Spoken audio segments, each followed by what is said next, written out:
Salut, moi c'est Guillaume Haché. Vous écoutez 70 minutes avec.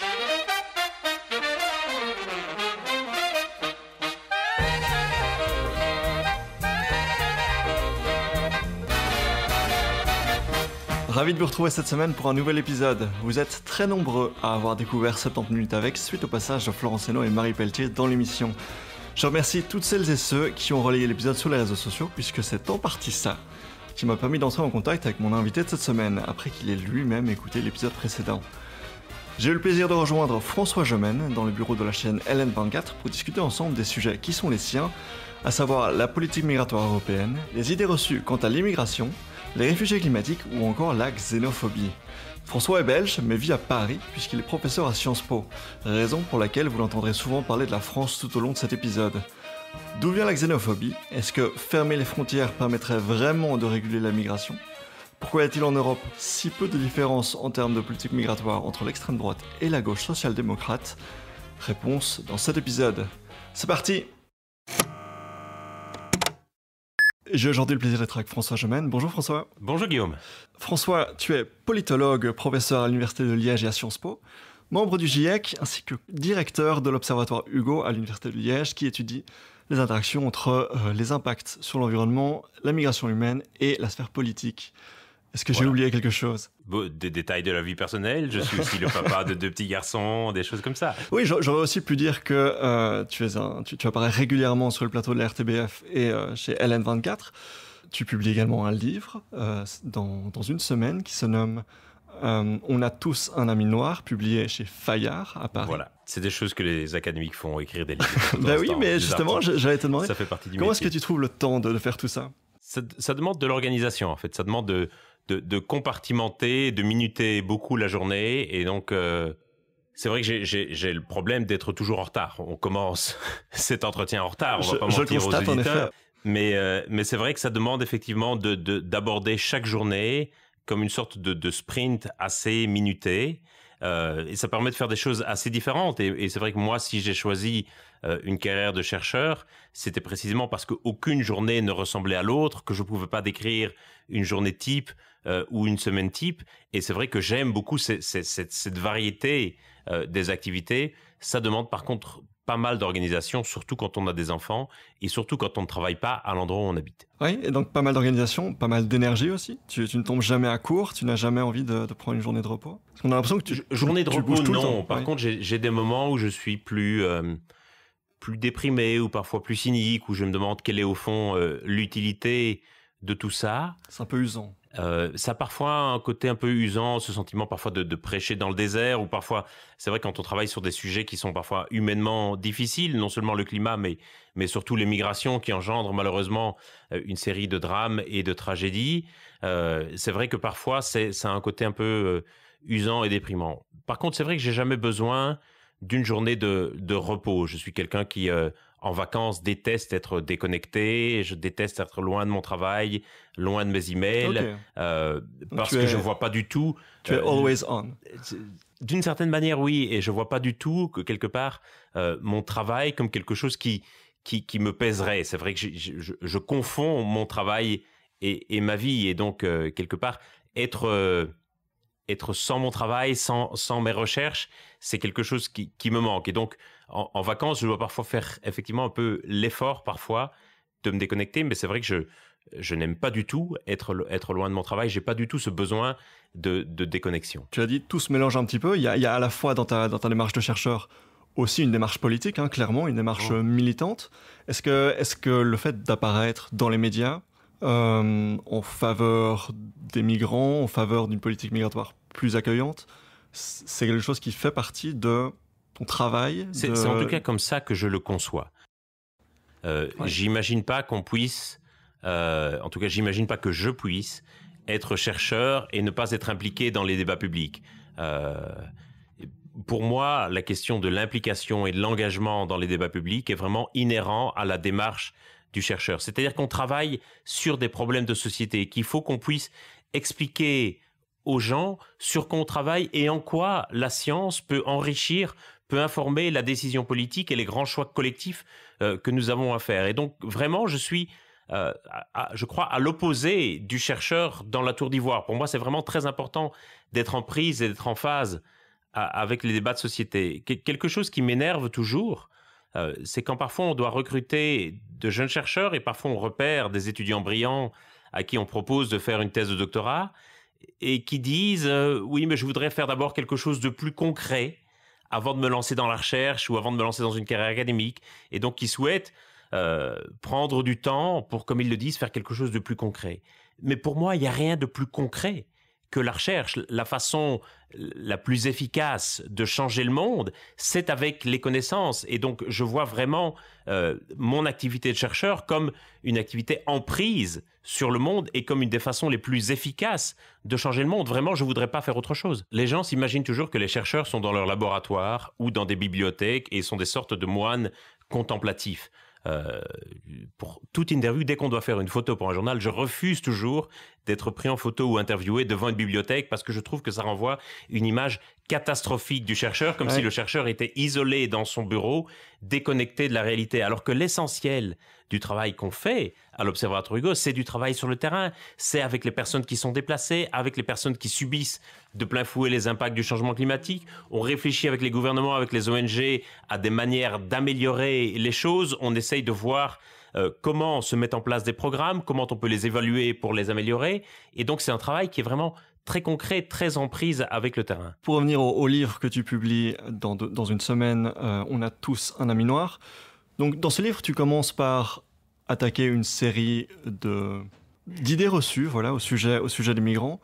Tu commences par expliquer qu'il y a plus de gauchers que d'immigrés en France, qu'ils sont en Belgique aussi. Ils sont assez peu nombreux et rares à poser problème.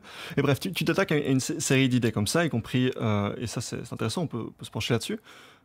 En fait, le fait de fermer les frontières ne sert à rien, tu expliques. C'est pas que ça ne sert à rien, c'est que ça ne sert pas du tout les buts qu'on pense que cela poursuit. Les gens ont encore une conception des frontières comme celle d'un instrument qui permettrait de réguler les flux migratoires à l'échelle mondiale. Et donc les gens et les gouvernements, dans leur grande majorité, par cynisme ou par méconnaissance, continuent à présenter les frontières comme une sorte de variable d'ajustement des flux migratoires mondiaux. En d'autres termes, comme si on ouvrait les frontières, ça déciderait les gens à venir d'un coup, et comme si, à l'inverse, si on les fermait, ça arrêterait les flux migratoires. Et le problème, malheureusement, c'est que c'est méconnaître profondément les réalités des migrations, les ressorts profonds de ce qui décide les gens à migrer, que d'imaginer que c'est une frontière ouverte qui va les faire migrer. Les gens migrent souvent parce qu'ils en ont un besoin impérieux, parce qu'il s'agit de sauver leur vie, parce qu'il s'agit de nourrir leur famille, ou parce qu'il s'agit tout simplement de réaliser le projet de toute une vie. Et donc, c'est pas une frontière ouverte qui va les décider à partir, qui va les décider à quitter leur famille, à sacrifier des milliers d'euros, à prendre tous les risques et parfois même à risquer leur propre vie. Et c'est pas non plus une frontière fermée qui va les arrêter. Parce qu'en réalité, ils seront prêts à tenter 10 fois, 100 fois, 1000 fois la traversée jusqu'à y réussir. Et ils savent qu'à un moment donné, ils passeront. Et le seul moyen vraiment de garder une frontière hermétiquement fermée, c'est de tirer sur les gens qui essaient de passer, comme l'Allemagne le faisait au moment du mur de Berlin.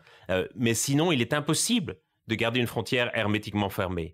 Et donc, en réalité, quand on veut fermer les frontières, c'est surtout un message qu'on va envoyer à ceux qui sont à l'intérieur de la frontière plutôt qu'à ceux qui sont à l'extérieur. C'est une manière de rassurer ceux qui sont à l'intérieur de la frontière sur leur identité collective, de leur dire « rassurez-vous, vous êtes du bon côté de la frontière » parce qu'il y a toujours un bon et un mauvais côté dans une frontière. Et donc, quand on va construire des murs ou des clôtures, ça ne va pas servir à empêcher les gens de venir, ça va servir surtout à produire des images de télévision, des photos de presse, à en quelque sorte matérialiser la démarcation entre nous et eux. Et aujourd'hui, de plus en plus, les frontières et quelque part notre identité collective va se construire en excluant des groupes plutôt qu'en les incluant. Et je crois que ça doit tous effectivement nous inquiéter. Et donc les frontières ne sont pas du tout une variable d'ajustement ou de contrôle des flux migratoires mondiaux, mais vont surtout être des messages politiques adressés à ceux qui sont à l'intérieur. Donc le fait de fermer les frontières, tu l'expliques, est à la fois une décision qui est très juteuse vis-à-vis du marché des frontières, comme tu le décris, donc que ce soit l'achat de matériel, l'achat de drones, tous les contracteurs qu'on peut employer aux frontières, qu'au niveau politique, donc ça tu viens de l'expliquer, il y a finalement une espèce de construction de récit autour des frontières pour se rassurer, pour nous expliquer que on est envié, on est du bon côté de la frontière, et donc le mur de Trump finalement incarne assez bien ça. C'est aussi le mur de Trump, c'est une façon de diviser son électorat, c'est une façon de créer des polémiques dans la population, et donc c'est aussi une façon pour lui de gagner des électeurs. C'est l'application du principe de Machiavel, diviser pour régner, créer la polémique pour s'attirer des électeurs. Et donc, il ne faut pas s'y méprendre, il y a des bénéficiaires à ce renforcement des frontières, il y a des bénéfices politiques que peuvent en tirer les nationalistes, il y a aussi des bénéfices financiers qu'en tirent les industries de l'armement et de la surveillance, c'est un très juteux business. Et puis bien sûr, il y a les bénéfices des passeurs. Plus on va fermer les frontières, plus on va entretenir le business des passeurs, parce que forcément, plus la frontière sera fermée, plus les gens qui ont absolument besoin de la franchir auront besoin d'aide extérieure. Et donc, de ce fait, nous sommes complices des passeurs, et le principal effet de la fermeture des frontières, c'est pas d'empêcher l'émigration, c'est de les rendre plus coûteuses, plus dangereuses et donc malheureusement plus meurtrières. Et donc toujours dans ce contexte de cette construction de récit, tu expliques que 61% des Français sont persuadés que l'identité française est en train de disparaître, que je crois un quart des Français croient à la théorie du grand remplacement. Toutes ces choses-là, cette idée de notre identité est en danger, on doit la protéger, etc. En fait, ça me fait penser à et là je passe du coq à l'âne, mais une affiche qui était publiée pendant le confinement ici en Belgique, qui était publiée, je crois, par la NVA, et qui montrait le fait qu'en Flandre, on va continuer l'école comme avant, même si les cours doivent reprendre pendant l'été, alors qu'en Wallonie, ils sont pas sûrs, ils veulent y aller lentement, on va y aller doucement. Et je me souviens que ton ami et collègue Alain Gerlache avait commenté en disant, finalement, le nationalisme, c'est un complexe d'infériorité non résolu. Est-ce que la xénophobie, de la même manière, je passe du coq à l'âne, mais est-ce que la xénophobie, ça n'est pas aussi une espèce de complexe de supériorité non résolu on a très envie de se croire bien au-dessus de toutes ces populations, très souvent de couleur, très souvent qui viennent des blocs subsahariens, de Syrie ou autre. On a très envie de se croire bien au-dessus, se croire privilégié, et du coup, on fait cette construction de récit. Ça touche effectivement à notre inconscient collectif profond, et il y a des histoires qu'on va se raconter sur soi-même et sur notre identité collective. La peur de l'immigration, elle est souvent liée à une peur de disparaître ou une peur d'être remplacé, une peur qui est largement irrationnelle et qu'on pourra contrer tant qu'on veut par des chiffres ou par des faits. Ça n'aura aucune prise parce qu'on touche ici à l'aspect irrationnel de nos sentiments. Et donc, il y a effectivement cette peur et cette insécurité par rapport à notre identité collective. Et quelque part, la xénophobie révèle aussi cette sorte d'insécurité par rapport à notre identité collective et cette difficulté à admettre que cette identité collective se transmet et se transforme sans cesse, y compris par l'arrivée de nouvelles personnes. Et donc, on continue souvent à la fantasmer dans une sorte de passé qu'on imagine glorieux ou meilleur qu'avant ou supérieur à avant. Et c'est pour ça que le livre s'appelle « On a tous un ami noir », parce que c'est l'excuse par excellence qui est donnée par les racistes quand ils se défendent d'être racistes. Mais fondamentalement, nous avons tous cela inscrit dans notre inconscient collectif, une certaine anxiété, une certaine peur par rapport à notre identité collective et quelque part une peur de voir cette identité collective se transformer et changer aussi au gré des flux migratoires, mais aussi au gré de la mondialisation ou d'autres transformations de nos sociétés. On n'est jamais complètement déconstruit. Aujourd'hui, tu en es où par rapport à ça? Est-ce que tu gardes encore un petit peu au fond de toi cette peur d'être remplacé, ou bien est-ce que c'est complètement anéanti? C'est jamais complètement anéanti. Si on veut être honnête avec soi-même, on peut essayer de la rationaliser tant qu'on veut. Effectivement, on a tous une certaine forme de peur ou d'angoisse par rapport à notre identité collective. On a tous ce fantasme par rapport à un passé un peu nostalgique. On a tous une série de préjugés par rapport à l'étranger, et y compris dans des domaines tout à fait simples de la vie. Combien de fois est-ce que, par exemple, à des conférences ou à des colloques académiques, je n'ai pas eu des collègues étrangers qu'on félicitait non pas pour la qualité de leur présentation, mais pour leur niveau de français ou pour le fait qu'ils parlaient sans accent, alors que c'était parfois des gens qui étaient nés et avaient grandi en France ou en Belgique. On a toute une série de préjugés dans le sport. Moi-même, lorsque je regarde une course de fond aux Jeux Olympiques, j'ai toujours tendance à imaginer que ce sont les athlètes noirs qui vont gagner plutôt que les athlètes blancs. C'est quelque chose qu'on a très profondément inscrit en nous et je crois qu'il faut pouvoir le reconnaître et l'admettre pour pouvoir lutter après plus efficacement contre le racisme qui est un phénomène structurel de nos sociétés et malheureusement aussi un phénomène structurant. Et donc ne pas le reconnaître, ce serait embrasser finalement l'universalisme français. Je pense qu'il y a quelque chose de très beau dans l'universalisme français. Il y a quelque chose de... C'est une très belle idée au fond, l'idée que nous soyons tous égaux devant la loi ou devant la République pour parler en termes français. Et la France refuse effectivement de distinguer des différences entre ses citoyens. C'est une très belle idée qui est inscrite dans la devise républicaine. L'idée qu'il n'y ait pas de blancs, pas de noirs, pas d'arabes, pas de juifs, mais qu'il n'y ait que des citoyens français égaux devant la loi et devant la République, c'était une très belle idée. Mais c'est aussi un idéal. Et le problème, c'est que dans la réalité, n'importe qui a déjà fait la file dans une boîte de nuit, a déjà demandé une table au restaurant, a déjà passé un entretien d'embauche ou a déjà visité un appartement, eh bien tous ceux qui ont parlé à des videurs de boîtes de nuit, à des agents immobiliers ou à des recruteurs, ils savent bien que dans la réalité, il y a des blancs, il y a des noirs, il y a des arabes et qu'il y a des discriminations qui s'appliquent en fonction de la catégorie de la population à laquelle on appartient. Et donc aujourd'hui, on présente l'universalisme comme étant opposé de plein fouet à l'intersectionnalité. Je pense qu'en réalité, les deux ne sont pas si opposés que ça.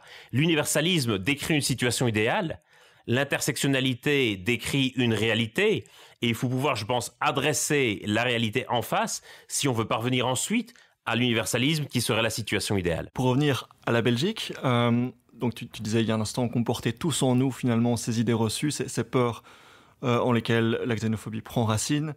Je pense en particulier à la Flandre. On a pu constater ces dernières années que, voilà, dans l'actualité, je dirais qu'on entend régulièrement des choses comme au Pokkelpop, on entend des chants racistes, je ne sais plus quoi, de Congo is Violence, etc. Il y a peu, il y avait cette actualité, je crois que c'était à la KUL, d'un cercle d'étudiants qui avait été trop loin dans... Reusecom. Voilà, c'est ça, trop loin dans, entre gros guillemets, son bizutage et qui va amener à la mort d'un étudiant. Et en enquêtant, on avait compris que cet étudiant se faisait appeler nègre, etc. par ses camarades, entre guillemets. Il y a également la proéminence de ce groupe dont fait partie Dries van Langenhoven qui s'appelle Skild and Vrienden, la popularité écrasante du Vlaams Belang aux dernières élections. Tout ça nous amène à penser que la xénophobie, si ça n'est pas un phénomène flamand, c'est un phénomène qui cartonne bien plus en Flandre que dans le sud du pays. Est-ce que tu es d'accord avec cette observation et comment est-ce que tu expliquerais ça ? Oui, c'est à l'évidence quelque chose qui prend davantage en Flandre que dans la partie francophone du pays.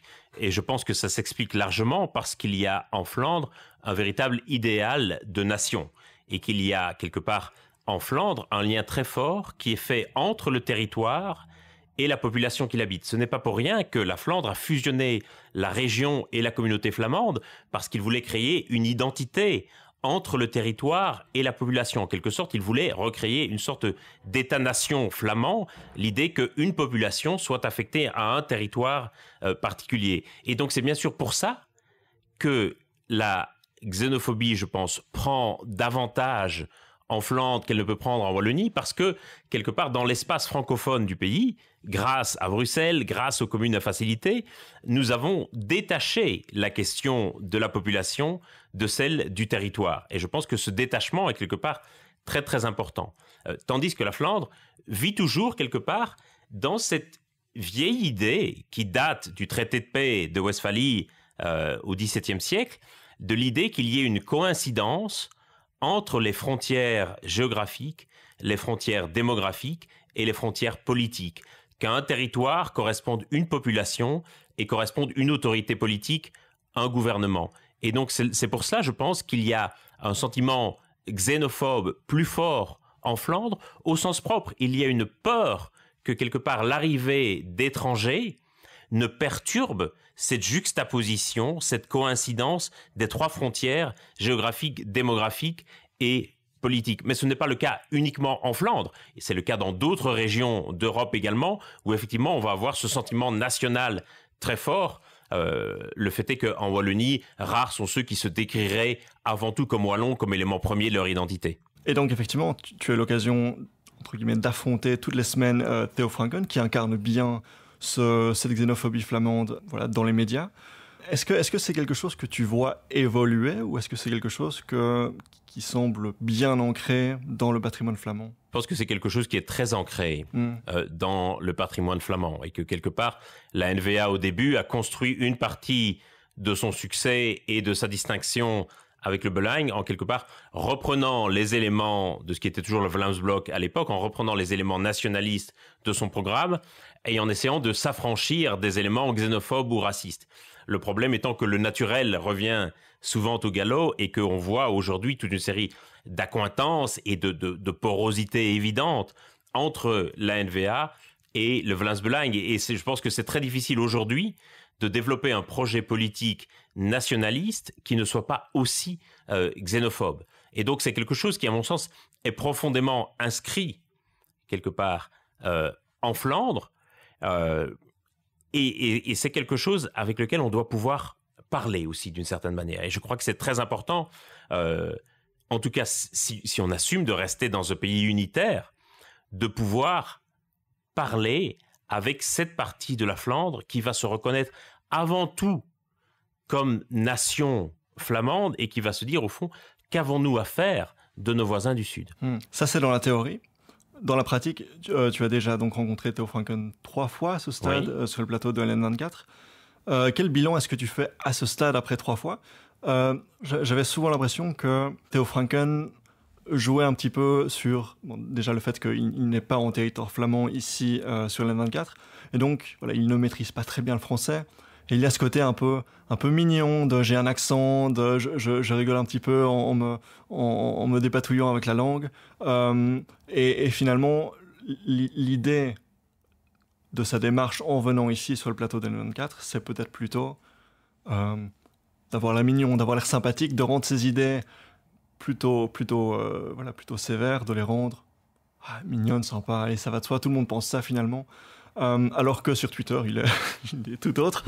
Quel bilan tu fais, toi, il est certain que Theo Franken cherche ici sur l'N24 à se donner une image d'acceptabilité ou de respectabilité, voire même de grands démocrates parfaitement acceptables pour la population francophone. Et il est certain qu'il tient ici, dans un média francophone, un autre discours que celui qu'il va pouvoir tenir auprès de son électorat, notamment auprès de la communauté qui le suit sur Twitter, et que malheureusement, comme tous les hommes politiques aujourd'hui, ils vont de plus en plus segmenter leur discours en fonction de leur cible et en fonction de leur électorat potentiel, et donc vont raconter des choses différentes à différents publics. Et malheureusement, Theo Franken ne fait évidemment pas exception. Et la difficulté évidemment de ces débats ici, c'est qu'il va en profiter pour quelque part dérouler le programme de la NVA, et il va le faire de façon assez prudente, c'est-à-dire qu'à aucun moment il ne va y avoir un dérapage ou un propos qui puisse être assimilé à un propos d'extrême droite. Et c'est certain que pour qui ne connaîtrait pas Theo Franken et qui verrait ces débats pour la première fois, Theo Franken apparaîtrait comme un aimable conservateur de la droite bourgeoise, disons. Là où je pense qu'il est important de lui parler, c'est pour les électeurs de droite, y compris des électeurs de droite en Belgique francophone, qui sont séduits par les idées de Franken. Et c'est à ces électeurs-là, je pense, qu'il est important de pouvoir parler en montrant où sont les faiblesses, heureusement, et la faiblesse et la vanité, je crois, du projet nationaliste. Et c'est pour ça que parfois, en regardant les débats, la gauche est un peu déconcertée. La gauche dit, mais il faudrait sauter à la gorge de Franken, il faudrait le dépecer sur le plateau. Mais je pense que c'est important de comprendre que c'est pas à la gauche que je parle en débattant avec Theo Franken. Je sais bien que les électeurs de gauche ne sont jamais tentés par un vote nationaliste ou par un vote pour Franken. Je parle aux électeurs de la droite conservatrice qui parfois seraient tentés par des projets nationalistes ou seraient tentés de basculer du côté des extrêmes.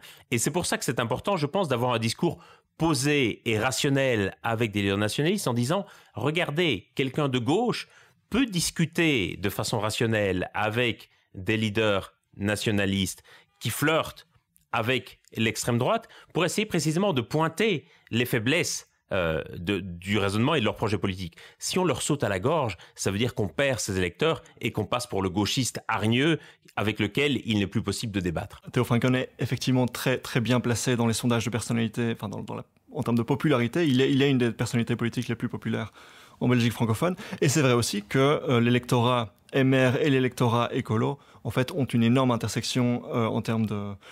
C'est le même public en termes de... au niveau socio-économique, en fait. Donc c'est il y a un public relativement aisé, relativement bourgeois. Voilà. Donc il y a effectivement une conversion possible entre les deux, et donc tu incarnes plutôt le mouvement écologiste. Et on voit très bien, d'ailleurs, les sondages, les transferts d'électeurs qui existent entre le MR et l'écolo. Donc tout ça, c'est dans la théorie, mais je répète ma question. Dans la pratique, est-ce qu'après 3 rencontres avec lui, tu estimes que c'est un succès, c'est un format qui fonctionne? Je trouve que pour le moment, et ça tient à la fois au format et aussi à moi, il faut pouvoir le reconnaître, je pense que ça lui donne encore trop la possibilité de dérouler le programme de la NVA. Et donc je trouve que pour le moment, c'est pas encore tout à fait satisfaisant. Je pense qu'il y a des aspects positifs, notamment c'est les retours que j'ai des électeurs de droite qui disent « Tiens, merci de le confronter directement, merci de ce débat qui nous permet de mieux voir les positions. » Mais par contre, je trouve qu'on n'en est pas encore véritablement entré au stade du débat fondamental sur les idées, sur les projets de société, et qu'on est encore plus dans une logique où chacun va en quelque sorte dérouler son argumentaire, dérouler sa tribune, mais ne va pas véritablement le confronter à l'autre. Et donc ça tient à la fois, je pense, au fait qu'on découvre tous les deux le format, ça tient aussi au format télévisuel qui est forcément un peu court et un peu lapidaire. Donc moi, je me suis dit que je ferais un bilan de cela après 8 ou 10 débats, après 2 ou 3 mois, et qu'on verrait si l'expérience est satisfaisante ou si elle ne l'est pas. Pour le moment, je ne considère pas qu'elles sont encore pleinement satisfaisantes, mais je pense qu'il y a un potentiel d'amélioration. Très bien, on te souhaite une bonne continuation à ce niveau-là alors. Pour continuer sur la NVA, il m'avait frappé donc au cours des débats qui avaient pris place avant les dernières élections fédérales en 2019. Il y en avait notamment un qui avait opposé Bart De Wever à Jean-Marc Nollet. Et il était assez évident que dès que le débat s'approchait des questions de migration, les questions écologiques, le président nationaliste flamand traitait ces sujets avec dédain, presque en rigolant. Quand Jean-Marc Nollet approchait la question des réfugiés du climat, Bart De Wever rigolait, comme si ça n'était même pas quelque chose de factuel, comme si c'était quelque chose de ridicule. C'était d'ailleurs ton sujet de thèse de doctorat. Et ça me faisait un peu penser à la situation aux États-Unis, où on voyait dans les États de la Bible Belt, ou les États plutôt...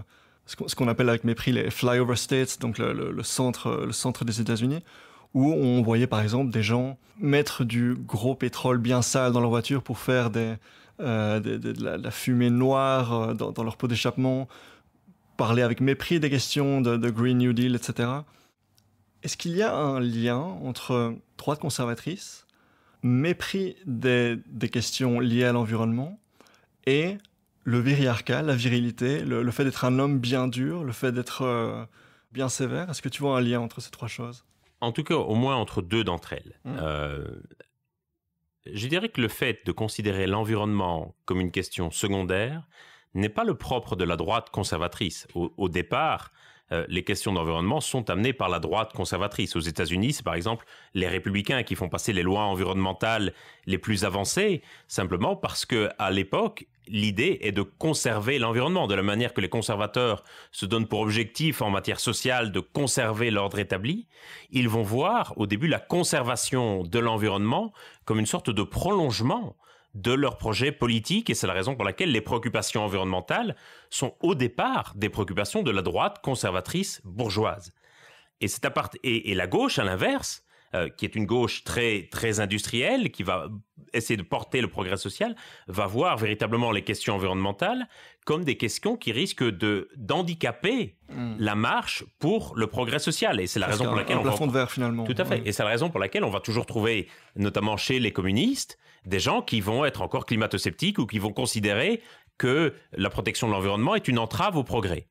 Et puis, il va y avoir le tournant du début des années 80, le tournant néolibéral de la droite, où la droite conservatrice va devenir une droite néolibérale, et où là, la protection de l'environnement va être vue effectivement comme une entrave au commerce, au marché libre et sans concurrence, et où quelque part la gauche, à l'inverse, va redéfinir un peu ce qu'elle entend par progrès, et va concevoir qu'il n'y a pas de progrès social véritable sans une protection effective de l'environnement. Et donc, il va y avoir une sorte d'inversion. Donc là, on parle de l'époque de Ronald Reagan. On parle du tournant des années 80, ouais. du tournant Reagan-Thatcher. C'est ça. Alors, j'en viens à la question. Là, par contre, où il y a un lien très fort, c'est entre nationalisme et mépris de l'environnement, ou plus globalement, mépris des questions globales. Par nature, le projet politique des nationalistes s'arrête aux frontières de leur territoire. Et donc, par nature, par essence, et j'ai envie de dire, toutes les problématiques mondiales, globales, toutes les problématiques qui dépassent les frontières du territoire sont considérées comme secondaires, anecdotiques, voire même parfois risibles par les nationalistes. C'est pour ça que je dis souvent que le plus grand obstacle à la protection du climat, ce n'est pas tant les énergies fossiles ou les intérêts économiques et financiers liés aux énergies fossiles, c'est le nationalisme qui empêche d'agir au-delà de ces frontières nationales. Alors, est-ce qu'il y a maintenant un lien entre un certain masculinisme et un dédain ou un mépris pour les questions environnementales ? Pas spécialement. C'est vrai que les sondages montrent qu'en général, les femmes sont plus attentives aux questions d'environnement parce que les femmes sont simplement souvent plus attentives à la question de l'autre, mais je retrouve aussi ce dédain et ce mépris pour l'environnement chez beaucoup de femmes. C'est vrai qu'il est peut-être partagé par davantage d'hommes que de femmes, mais je ne le verrai pas comme une caractéristique strictement masculine. D'accord. Finalement, quand on reparle de questions d'immigration avec ces personnes-là, donc une droite dure conservatrice, par exemple Theo Franken, il y a une peur, donc une xénophobie dont on a parlé, une peur qu'ils ne s'intègrent pas. Qu'est-ce que c'est finalement l'intégration ? Qu'est-ce que c'est l'assimilation ? Cette vision de l'intégration dans nos sociétés est toujours vécue comme une sorte de vision à sens unique. On le voit toujours comme un verbe réflexif, c'est-à-dire on parle toujours de s'intégrer. Les immigrés doivent s'intégrer, les étrangers doivent s'intégrer. Et la question c'est, a fortiori dans un pays comme la Belgique qui compte des identités tout à fait multiples et qu'on ne peut pas décrire comme une nation, qu'est-ce que ça veut dire s'intégrer en Belgique? Est-ce que ça veut dire avoir une collection complète de Tintin et mettre de la mayonnaise sur ses frites?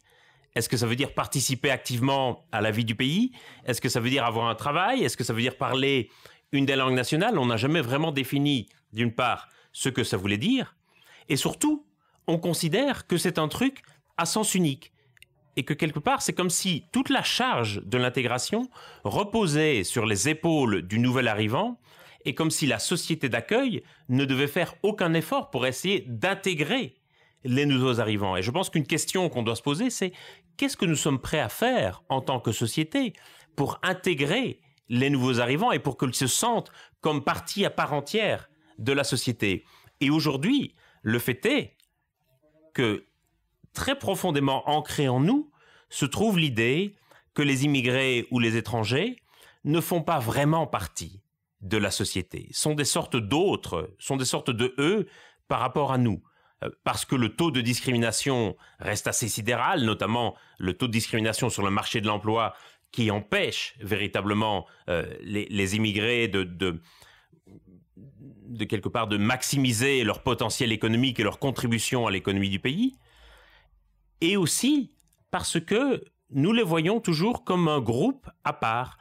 Nous parlons toujours des immigrés ou des étrangers au pluriel, comme s'il s'agissait d'un groupe constitué, alors qu'en réalité, ça constitue simplement un élément administratif de leur situation, mais ça ne constitue pas toujours un élément de leur identité. Et je pense que le défi pour nos sociétés en matière d'intégration, c'est de ne plus parler des immigrés ou des étrangers ou des demandeurs d'asile ou même des musulmans au pluriel, mais d'arriver à en parler au singulier, de reconnaître la personnalité de chacun d'entre eux et quelque part de reconnaître ce que nous avons en commun avec chacun d'entre eux plutôt que ce qui nous différencie. Et je pense qu'il faut pouvoir aussi admettre l'erreur que nous avons faite, chercheurs et une grande partie de la gauche, en insistant sans cesse sur la richesse des différences, de la diversité et en valorisant la diversité, nous sommes peut-être passés à côté finalement de ce que nous avons en commun. Et peut-être que le grand défi aujourd'hui de l'intégration en général dans nos sociétés, c'est de reconnaître et valoriser davantage ce que nous avons en commun plutôt que ce qui nous différencie. Je reviens sur ce qu'on disait tout à l'heure sur la vision utopique du chercheur versus le concret. Est-ce que ça existe concrètement quelque part dans le monde? Est-ce que c'est une vision qui a déjà été implémentée? Il y a des pays qui y arrivent mieux que d'autres. Je dirais que des pays comme le Canada ou la Nouvelle-Zélande ont mis en place des vraies politiques proactives de lutte contre les discriminations que n'ont pas encore mis en place des pays comme la Belgique ou la France, parce que parfois nous sommes un peu paralysés par l'universalisme. On considère que puisque nous sommes officiellement tous égaux devant la loi, les discriminations ne peuvent pas exister, alors qu'on sait que c'est une réalité. La France refuse, par exemple, des statistiques ethniques parce qu'elle refuse de reconnaître différentes catégories de citoyens, alors qu'on sait bien que dans la réalité, il y a de facto différentes catégories de citoyens. Et donc, je pense qu'on vit encore quelque part dans une sorte de fantasme qui refuse de reconnaître ça. Et nul pays n'a de politique parfaite en la matière, mais je dirais quand même que certains y arrivent mieux que d'autres, et singulièrement mieux que nous. En Belgique, Ecolo Groen, globalement, fait un petit peu tache d'huile en ce qui concerne sa politique migratoire, puisque c'est un petit peu le seul groupe politique important qui se détache de cette vision plutôt xénophobe que prône par exemple un Theo Franken. Qu'est-ce qui explique que la posture de la gauche, que ce soit en Belgique ou en France, soit finalement si proche de la posture des nationalistes? Parce que, par exemple, on a écrit au scandale vis-à-vis des camps de réfugiés en Belgique, de l'enfermement des enfants, il y a quelques années sous le gouvernement de Charles Michel. Mais ces camps avaient en fait été instaurés suite au décret sous Elio Di Rupo, 4 ans avant. Donc, qu'est-ce qui explique qu'en fait, il y a une proximité telle entre la politique migratoire de cette gauche socialiste et celle des nationalistes flamands? La gauche de gouvernement, c'est-à-dire la gauche social-démocrate en Europe, mène globalement la même politique d'asile et d'immigration que la droite conservatrice ou même nationaliste. C'est-à-dire une politique strictement managériale qui va regarder uniquement les chiffres et qui va très fort déshumaniser les migrants. Et le but de chaque gouvernement, qu'il soit de gauche ou de droite, ça va être globalement de rester dans les mêmes chiffres de l'asile, du taux de reconnaissance de réfugiés, d'expulsion que le gouvernement précédent, pour ne pas être accusé d'être laxiste ou d'en faire trop sur le sujet. Pourquoi est-ce que c'est comme ça? Je pense parce que et la gauche et la droite considèrent l'immigration comme une forme d'anomalie, comme quelque chose qui, dans un monde idéal, ne devrait pas exister. Les deux considèrent que dans un monde idéal, les migrations n'existeraient pas, chacun resterait chez soi, et donc les migrations restent considérées dans le débat politique comme quelque chose de conjoncturel, comme un problème à résoudre ou comme une crise à gérer quand les chiffres sont plus importants que d'habitude, mais personne véritablement ne veut développer de projet politique autour de cela. On reste dans l'idée qu'il faut résister aux migrations et que c'est quelque part un problème conjoncturel. Et donc, gauche et droite vont développer des politiques différentes. Pour caricaturer un peu, la droite va dire qu'il faut construire des murs et fermer les frontières pour empêcher les gens de venir. La gauche va dire qu'il faut déverser de l'aide au développement et faire la paix dans le monde pour empêcher les gens de partir, pour qu'il n'y ait aucune raison de partir. Mais les deux, la gauche et la droite, restent fondamentalement prisonnières de ce que j'appelle le paradigme de l'immobilité, c'est-à-dire le refus de considérer l'émigration comme une transformation structurelle de nos sociétés, comme quelque chose qu'il faut organiser plutôt que comme quelque chose auquel il faudrait résister. Donc finalement, l'idée que cette immobilité, cette stagnation, le fait d'être sédentaire et bien attaché à la terre où on est né, c'est le monde d'avant. Et quelque part, il y a quelque chose de culturellement assez tordu qui refuse d'accepter les migrations qui ont pourtant toujours existé à travers l'histoire de l'humanité, qui ont façonné et transformé des sociétés. Qu'est-ce qui fait que nous refusons de les considérer comme une transformation structurelle? Je me souviens, quand j'étais adolescent au collège, qu'on assistait à l'arrivée d'Internet, au milieu des années 90. Et on avait le sentiment que Internet allait tout changer dans nos vies. Et effectivement, Internet a tout changé dans nos vies. La façon dont on communique, la façon dont on s'informe, la façon dont on achète, la façon dont on aime, la façon dont on s'écrit. tout a changé. Et au moment où Internet est arrivé, je me souviens qu'on avait des grands débats au collège. Est-ce que Internet est une chance pour la société ou un danger? On avait des grands débats Internet pour ou contre. Tout simplement, oui. 25 ans après, Oui. il ne viendrait à l'idée de personne de faire des débats Internet pour ou contre. Bien sûr, non. Il ne viendrait à l'idée de personne d'essayer de dire, tiens, on va essayer de mieux maîtriser les flux de données sur Internet, de les juguler, de les contrôler. On a complètement intégré le fait qu'Internet était une transformation structurelle de nos sociétés et de tous les aspects de notre vie, qui apportait un nombre incroyable d'opportunités, ne serait-ce que celle d'enregistrer ce podcast et de le faire écouter à des auditeurs, présentait aussi un certain nombre de risques en matière de fraude, en matière de fraude à l'identité, en matière de harcèlement, en matière d'atteinte à la vie privée, et que le mieux que nous pouvions faire, c'était d'essayer d'organiser Internet pour essayer de maximiser les bénéfices et de limiter les risques. Avec l'immigration, c'est comme si nous étions incapables de faire quelque part cette révolution culturelle. C'est comme si nous étions incapables de considérer que c'était une transformation structurelle de notre société. C'est comme si nous étions prisonniers d'un logiciel qui voudrait résister aux migrations, tant à gauche qu'à droite, et malheureusement, c'est une vaine entreprise. Alors, j'aimerais revenir sur deux choses que tu as dit. Tu as dit que c'est sur base des chiffres que ces gouvernements essayaient de se montrer comme responsables. Donc, on essaie de maintenir le score du gouvernement précédent pour expliquer que finalement, on est dans la continuité, dans la stabilité. Pourtant, ce que tu expliques dans le livre, c'est que justement, si on regarde les chiffres, l'immigration est plutôt bénéfique aux pays qui les accueillent.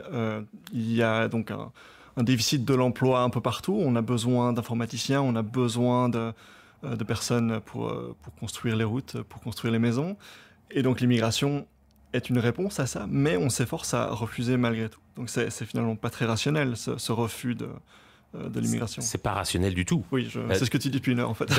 Dans ce domaine, c'est comme si la raison nous avait complètement quittés. Ouais. C'est-à-dire, aujourd'hui, les politiques migratoires et les politiques d'asile sont absolument pas rationnelles et sont fondées uniquement sur de l'idéologie ou sur des sondages d'opinion.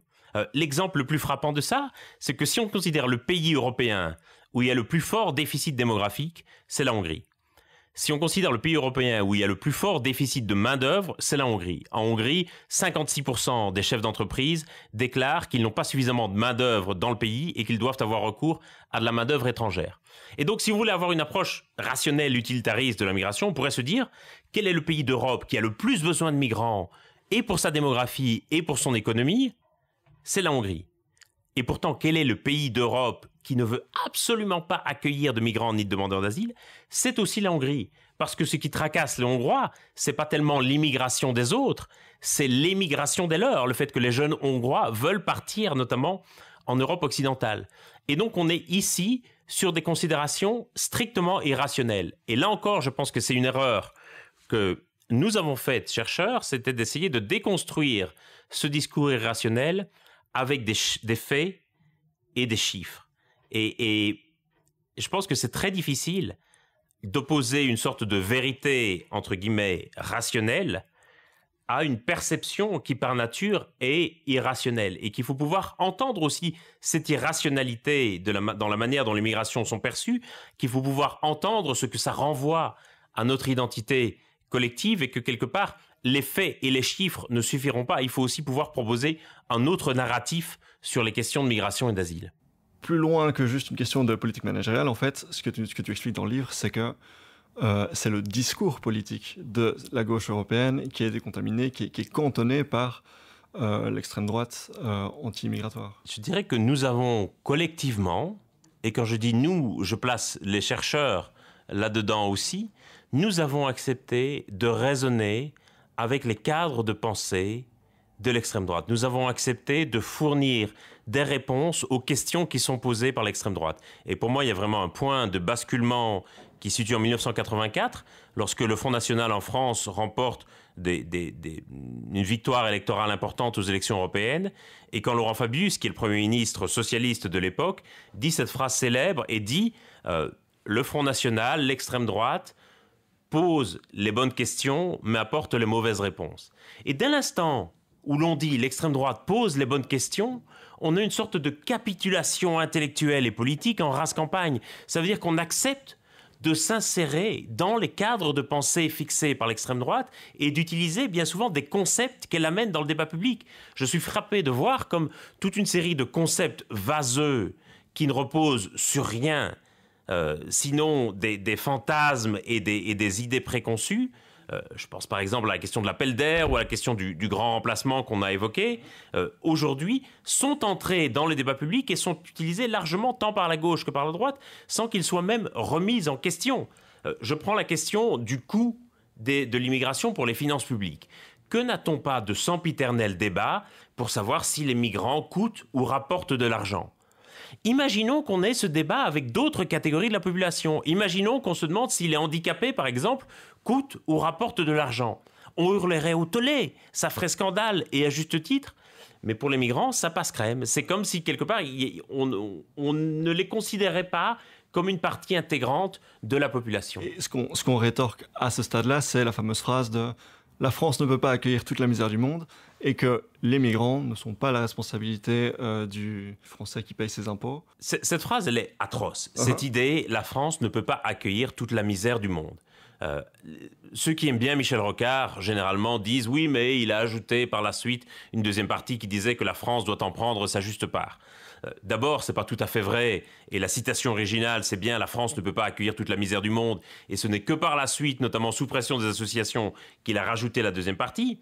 Mais ce à quoi je veux m'attacher, c'est à cette idée de misère du monde. Est-ce qu'on se rend compte de la violence de cette expression pour ceux qui sont arrivés, qui contribuent à la vie économique, politique et sociale de la France et qui se font sans cesse désigner comme étant la misère du monde. Alors qu'en réalité, la misère du monde, elle reste chez elle. La migration demande de tels niveaux d'investissement que ceux qui peuvent arriver, ce sont les plus privilégiés dans leur pays d'origine. Une autre chose que tu as mentionnée, c'est le fait que la gauche tentait d'apporter comme réponse à l'immigration l'aide au développement. Est-ce que c'est une bonne idée? Est-ce que c'est une bonne réponse? Non, c'est une réponse catastrophique. Très bien. Et je ne veux pas dire par là, certainement pas, qu'il faut réduire l'aide au développement. Au contraire, l'aide au développement reste aujourd'hui largement insuffisante, notamment par rapport aux objectifs que l'on s'était fixés. Mais si le but de l'aide au développement, c'est d'être un instrument de contrôle et de réduction des migrations, ça ne pourra pas marcher. Notamment parce qu'aujourd'hui, le principal obstacle aux migrations, ce n'est pas les frontières qui sont fermées, c'est le fait que les gens n'ont pas suffisamment accès à des ressources qui leur permettraient de migrer. Migrer, ça coûte très très cher. Il faut payer de faux papiers, il faut payer des intermédiaires, il faut payer des passeurs parfois. C'est pas du tout un processus de A à B, c'est un processus qui s'étale sur plusieurs mois ou plusieurs années. Et donc, pour les migrants, c'est un véritable investissement. Aujourd'hui, seuls 3% de la population mondiale a accès à la migration. Et donc, ceux qui ont accès à la migration, ce sont souvent les couches les plus privilégiées de la population. Le principal obstacle au projet migratoire, c'est l'argent. C'est l'argent. Ouais. Et donc, on va constater que lorsqu'un pays devient davantage développé, c'est-à-dire lorsque une classe moyenne se développe dans le pays, ça veut dire que davantage de gens ont accès à la migration. Et tant qu'il subsistera un différentiel réel ou perçu entre le pays de départ et le pays de destination, les gens continueront à migrer. Et on estime que c'est uniquement à partir d'un salaire qui tourne autour de 15 000 $ par an que la propension à migrer descend. Jusque-là, pour tout progrès du salaire, il y a également un progrès de la propension à migrer. En d'autres termes, si on pense qu'un pays plus développé va envoyer moins de migrants, on se fourre complètement le doigt dans l'œil. C'est le contraire qui va se passer. Et d'ailleurs, on le voit bien, les migrants qui sont en Belgique ne viennent pas des pays les plus pauvres d'Afrique, ils viennent des pays les plus développés en Afrique, notamment d'Afrique du Nord ou du Sénégal. Et c'est ça, je pense, qui risquerait de porter un coup fatal à l'aide au développement, c'est si précisément on la considère comme un instrument de régulation des migrations. Il faut absolument séparer les deux agendas. Et justement, est-ce que c'est quelque chose dont les acteurs politiques qui incarnent cette xénophobie, est-ce que c'est quelque chose dont ils ont conscience? Est-ce que c'est un projet qu'ils ont de réduire l'aide au développement pour cette raison? Ils ont pas encore compris? Je dirais, c'est difficile de savoir. Je pense que beaucoup ont compris, mais n'ont pas intérêt à le dire, parce qu'il y a beaucoup de réalités en matière de migration qui vont quelque part à contre-courant de ce qu'on va appeler le bon sens populaire, et il y a des choses qui sont effectivement profondément contre-intuitives. Et un mensonge simple fonctionne toujours mieux qu'une vérité compliquée. Et donc, beaucoup de politiques, même ceux qui ont compris, je pense, la complexité de ces rapports, ne vont pas s'aventurer à essayer de l'expliquer de peur d'y perdre des plumes politiques. Alors, je le mentionnais tout à l'heure, le sujet de ta thèse de doctorat, il y a une quinzaine d'années, c'était justement les réfugiés du climat. Est-ce que tu peux nous expliquer ce que c'est ? C'est ce qu'on appelle réfugiés du climat ou réfugiés climatiques ou migrants climatiques. C'est l'ensemble des personnes qui sont déplacées de leur lieu de vie à cause de dégradations de l'environnement liées au changement climatique. Et donc, ça peut être à la fois des dégradations brutales, notamment des catastrophes naturelles, évidemment, comme des inondations ou des ouragans. Ça peut être aussi des dégradations plus lentes et plus progressives, notamment la désertification ou la hausse du niveau des mers. L'un dans l'autre, on estime que le changement climatique est devenu aujourd'hui un des premiers facteurs de migration et de déplacement de population dans le monde.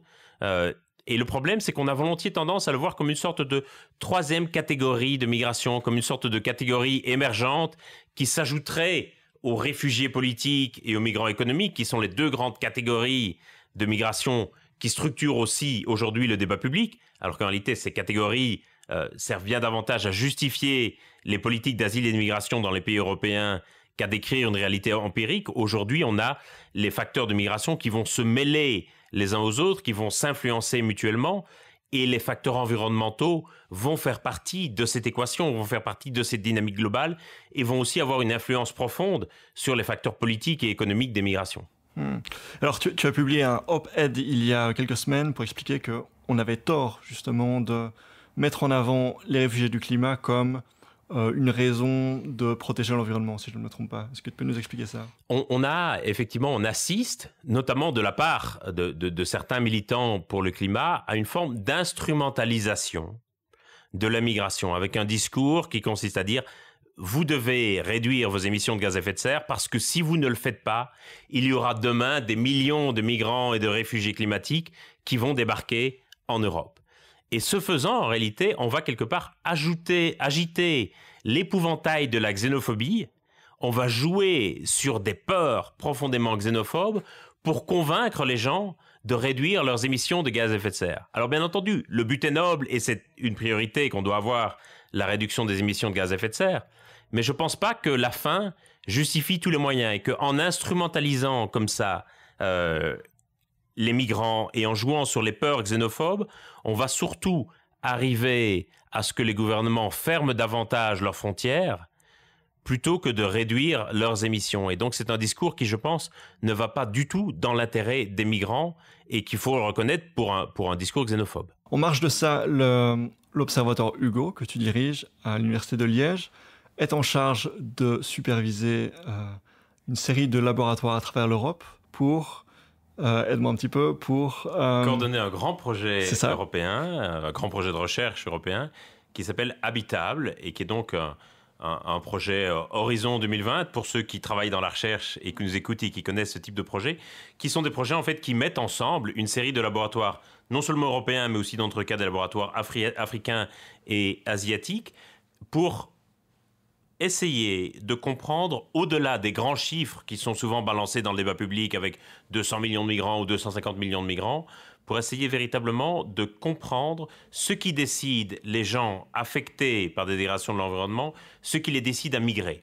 Et donc, alors que jusqu'ici, la plupart étaient plutôt des projets qui essayaient d'aller projeter des nombres et d'essayer de prévoir combien de personnes migreraient à l'avenir, nous, on va essayer de comprendre comment les gens vont migrer, ce qui va les décider. Et par exemple, il y a des choses qu'on ne soupçonne pas. Par exemple, les gens vont souvent prendre leur décision de migrer sur la base de la manière dont ils vont percevoir les changements de leur environnement. Or, parfois, les perceptions des changements de l'environnement sont très différentes des observations. Ça veut dire que parfois, les gens vont avoir le sentiment qu'il pleut davantage, alors qu'en fait, il a plu moins au cours des derniers mois, au cours des dernières années. Et donc, ça pose de vraies questions. Est-ce que nos politiques d'adaptation et de prise en charge des migrations doivent s'appuyer sur les observations climatiques ou sur les perceptions qu'en ont les gens? Et comment est-ce qu'on peut faire pour que les gens aient une meilleure perception qui soit davantage fondée sur les observations plutôt que sur leurs sentiments?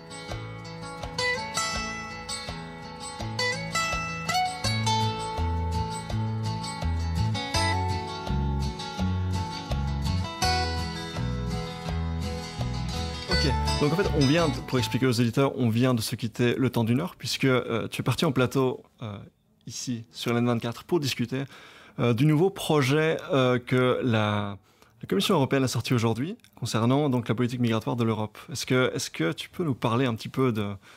C'est un projet ou c'est déjà l'actualité? Non, c'est un projet, c'est-à-dire que c'est une proposition que fait la Commission européenne et qui va maintenant être discutée par les États membres, et j'imagine qu'il va encore susciter des tensions politiques et une nouvelle crise politique européenne et de nouveaux sommets extraordinaires de crise et blablabla. Comme toujours. Que dit ce projet? Ce projet dit qu'on va encore plus loin dans la logique qui est la logique de l'Union européenne depuis maintenant plus de 20 ans, on va encore plus loin dans une logique de fermeture et de surveillance des frontières extérieures.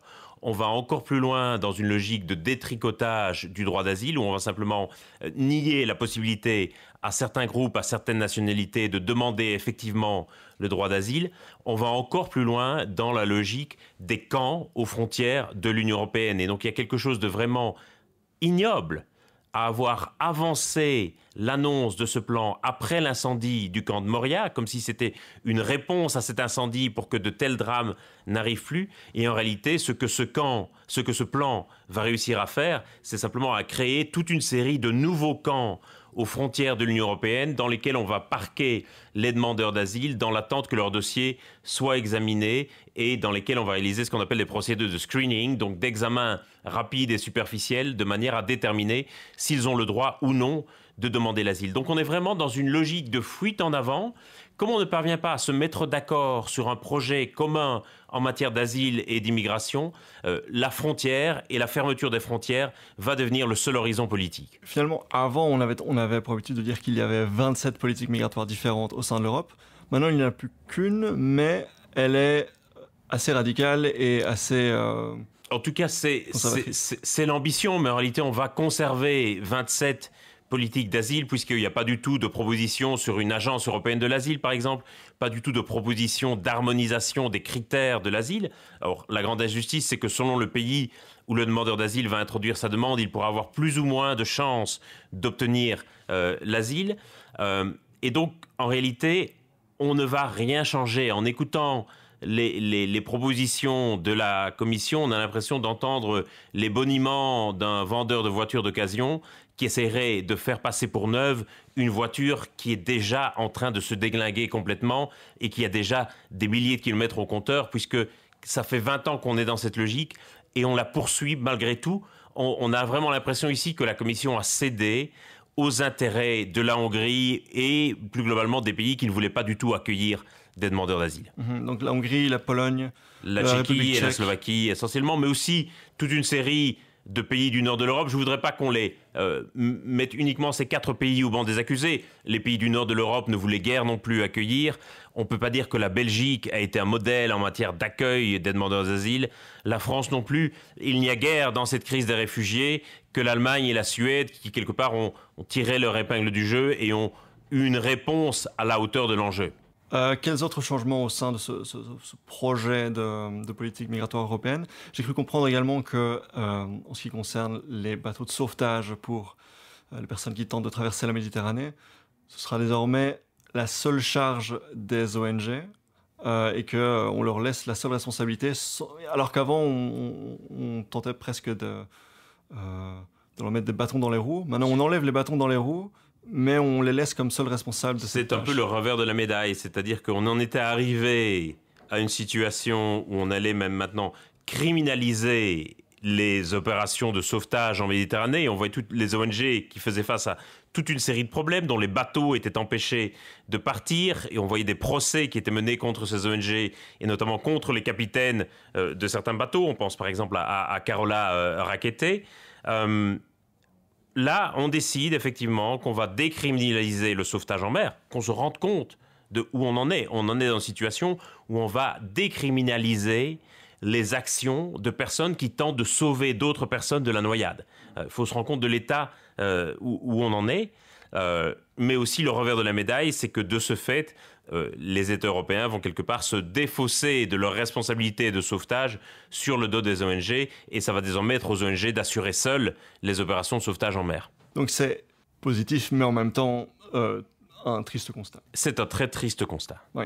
Pour revenir donc à la question des camps, donc actuellement, la situation pour les personnes qui tentent d'immigrer en Europe, c'est très souvent un entassement dans des camps. Le camp de la Moria est un exemple tristement célèbre. On est dans une logique, effectivement, où on va faire comme s'il s'agissait de parquer les gens à l'écart de la société, comme s'il s'agissait de les identifier comme étant différents des membres de la société et donc de les isoler dans des sortes de non-lieux, littéralement, dans des sortes de zones sans droit où leurs droits ne seraient pas véritablement respectés, comme si quelque part on ne voulait pas les intégrer et comme s'il s'agissait quelque part d'invisibiliser le problème en espérant qu'il disparaisse de lui-même. Mais le problème, c'est que ça ne va pas disparaître et qu'au contraire, ça risque bien, en laissant pourrir la situation, d'en arriver à des situations de détresse humanitaire comme celle qu'on a connue avec le camp de Moria. On en est arrivé aujourd'hui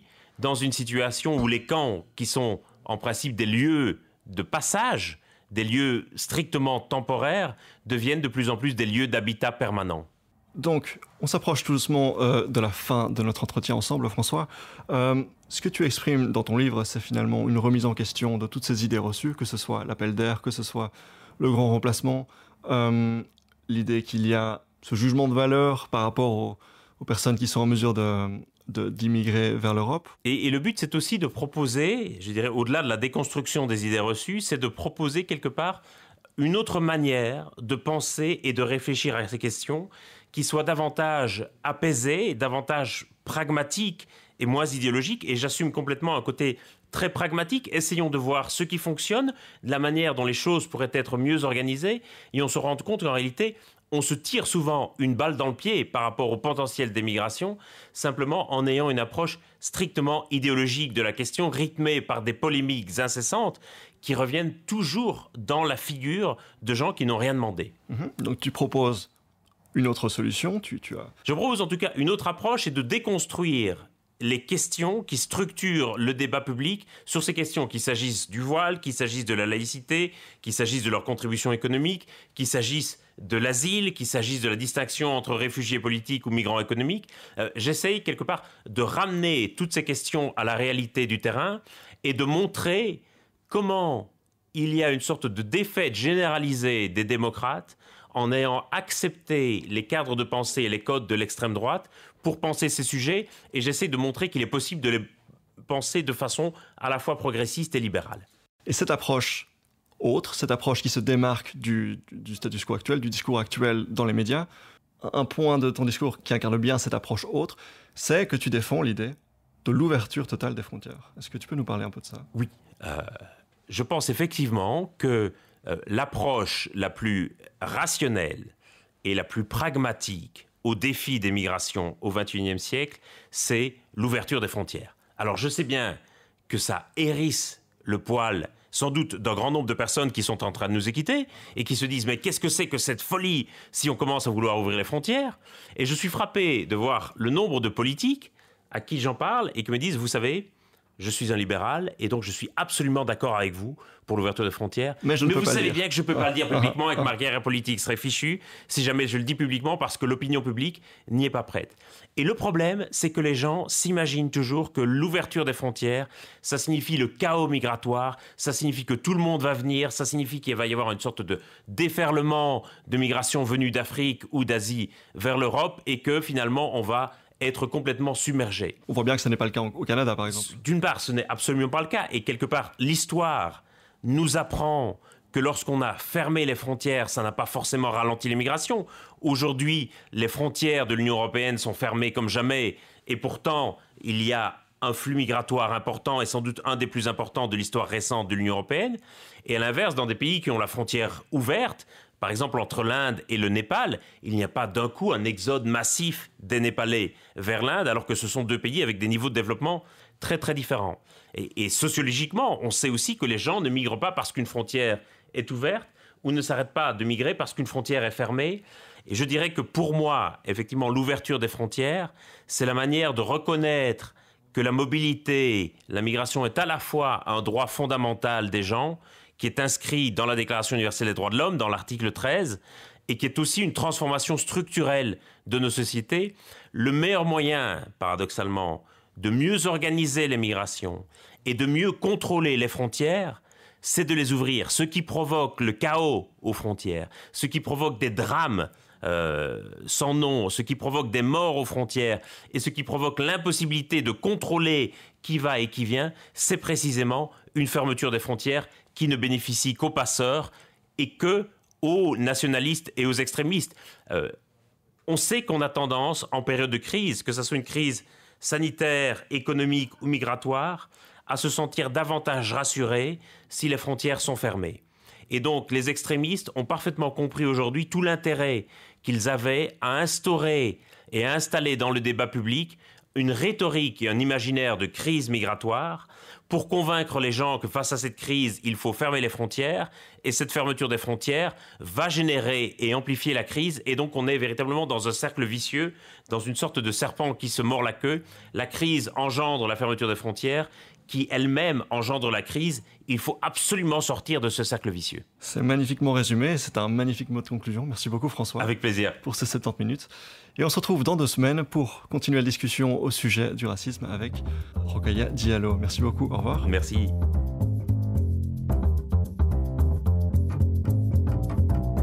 C'était un vrai plaisir de discuter de migration avec François pendant 70 minutes. J'espère que ça vous a plu aussi, j'ai hâte d'avoir vos retours. Comme on l'a expliqué, on a enregistré cet échange dans le bureau de la chaîne LN24. Pour l'anecdote, je suis arrivé là-bas en milieu de journée vers 15h30 et on rentre là-bas comme dans un moulin. On a d'ailleurs enregistré le podcast dans le bureau du directeur de la chaîne, Maxime Buxan, qui n'était pas là ce jour-là. Si vous n'êtes pas encore abonné à 70 minutes avec, n'hésitez pas à vous abonner au podcast sur votre plateforme de podcast préférée et à suivre 70 minutes avec sur les réseaux sociaux. Tous les liens sont en description.